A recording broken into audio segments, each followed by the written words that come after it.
My name is Annabelle. I'm from the UK, and this happened when I was 16 and in high school. Our school required us to wear lanyards with ID cards that opened locked doors. The cards had our photos and names on them, but many students flipped them backwards so no one could see the face.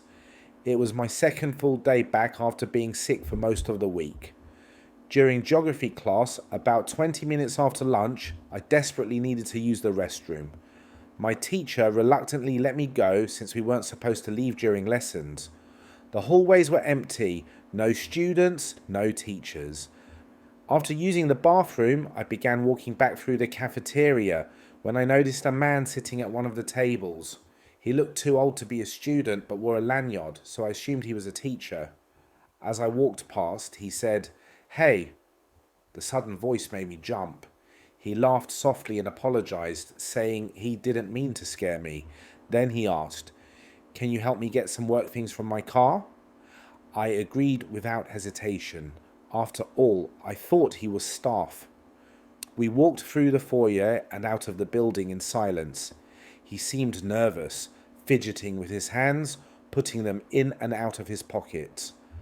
The car park was about 50 meters away, hidden behind some bushes. As we approached, he said, "My car's the blue one down at the end. I've got some bags in the boot. Could you help me carry them?" As we got closer, I saw movement inside the car. My stomach tightened. There were two men hiding in the back seat. I froze, realizing too late what was happening. One of the car doors swung open and the man beside me grabbed my arm. Panic surged through me and I yanked myself free with all my strength before sprinting toward the school. I heard footsteps behind me, heavy and fast, but they stopped as soon as I reached the glass entrance doors. I burst inside, ran straight to the cafe attached to the library, and shouted for help. The woman at the counter calmed me and took me to a teacher's office, where the police and my parents were called. Security footage showed everything. The men were arrested and charged with attempted kidnapping. It turned out the fake teacher had entered the school using a student's lost ID card, which was why his lanyard was flipped backward to hide the wrong photo. I didn't go back to school for weeks after that. Even now, I'm still in therapy, but writing about it helps me process what happened. It remains the most terrifying day of my life. This happened when I was studying at the University of Huddersfield between 2021 and 2023. The campus was quiet at night, especially the business building, an old 3-story structure with dim lights and the faint smell of cleaning chemicals. It was perfect for focusing, or so I thought. One night, I had to work on a massive statistics project. My laptop was malfunctioning, so I decided to use the computers in the business building's lab. I got there around 10 at night. The halls were empty, the air freezing. I swiped my student ID, entered the computer lab, and began working. The silence was thick, broken only by the tapping of keys and the hum of the machines. Around 11:30, I heard a door slam somewhere deeper inside the building. It wasn't the front entrance, it was from within. I paused, waiting to hear footsteps, but none came. I tried to brush it off as a draft. Then I heard slow, deliberate footsteps in the hallway approaching the lab. My heart pounded as they stopped right outside the door. The handle began rattling, not softly, violently, like someone trying to get in. The doors were supposed to lock automatically after 10 o'clock, so whoever it was shouldn't have been able to enter. After 30 seconds of constant rattling, it stopped. The footsteps retreated down the hallway until silence returned. I should have left, but the project deadline kept me glued to my chair.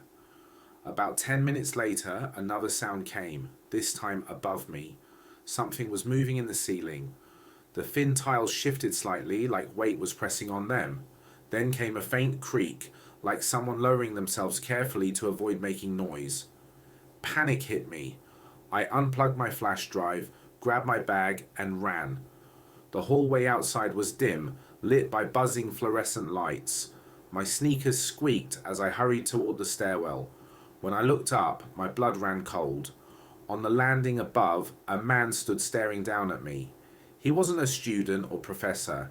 His clothes were dirty and torn, his mouth stretched into a wide grin. He didn't move. I bolted.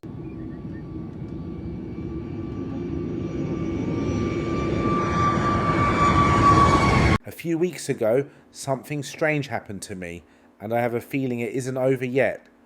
I live on the edge of a quiet, nature-filled suburb. Lots of trees, birds, and wildlife. One side of my house borders a small wooded patch, not big enough to be called a forest, but large enough to give you that eerie feeling when the wind rustles through the leaves.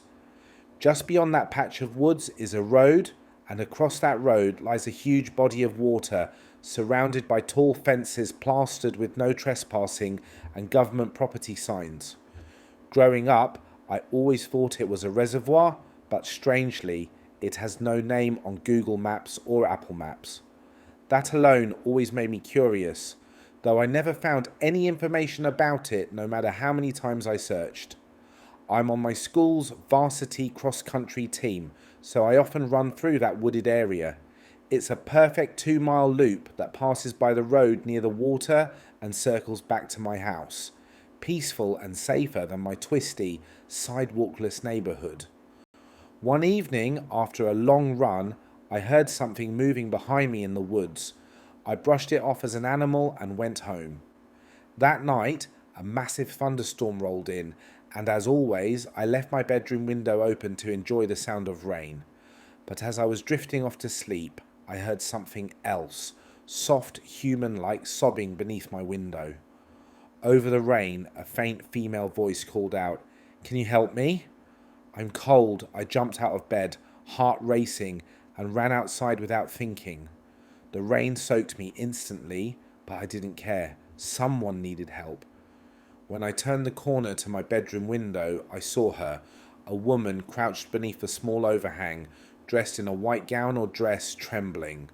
I asked if she was okay, but before I could take another step, she suddenly sprang up and charged toward me.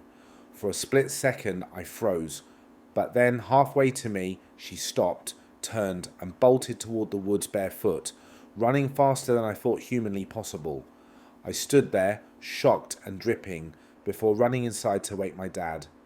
We locked every door and window and debated calling the police, but the storm was too intense and we figured she'd be long gone. We decided to deal with it in the morning. Days passed quietly and we convinced ourselves it had been a homeless woman or someone having a breakdown. But then, a week later, during one of my usual runs, I saw movement by the fenced reservoir. When I looked closer, I froze. The same woman was sitting at the water's edge, her feet in the water. Somehow, she was inside the fenced area, even though there's no opening anywhere. She turned her head, locking eyes with me, and smiled.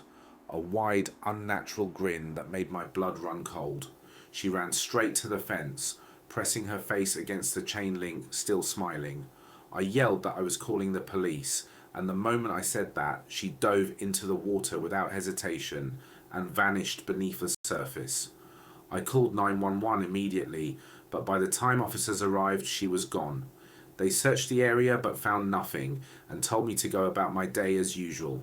Since then, I haven't seen her again, but almost every night I hear faint movements outside my window, not crying this time, just soft, deliberate sounds, like someone pacing.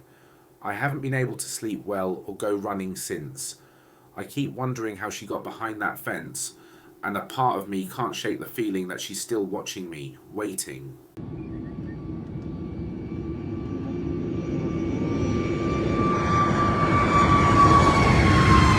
I used to work the night shift at a small, quiet hotel about a year ago.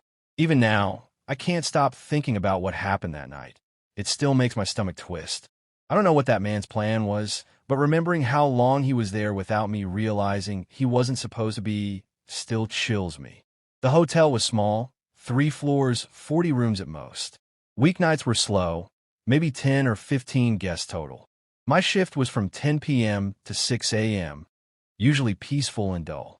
I'd sit behind the desk, do paperwork, check the cameras, or scroll on my phone. The lobby wasn't big, just a desk, a few couches, and vending machines.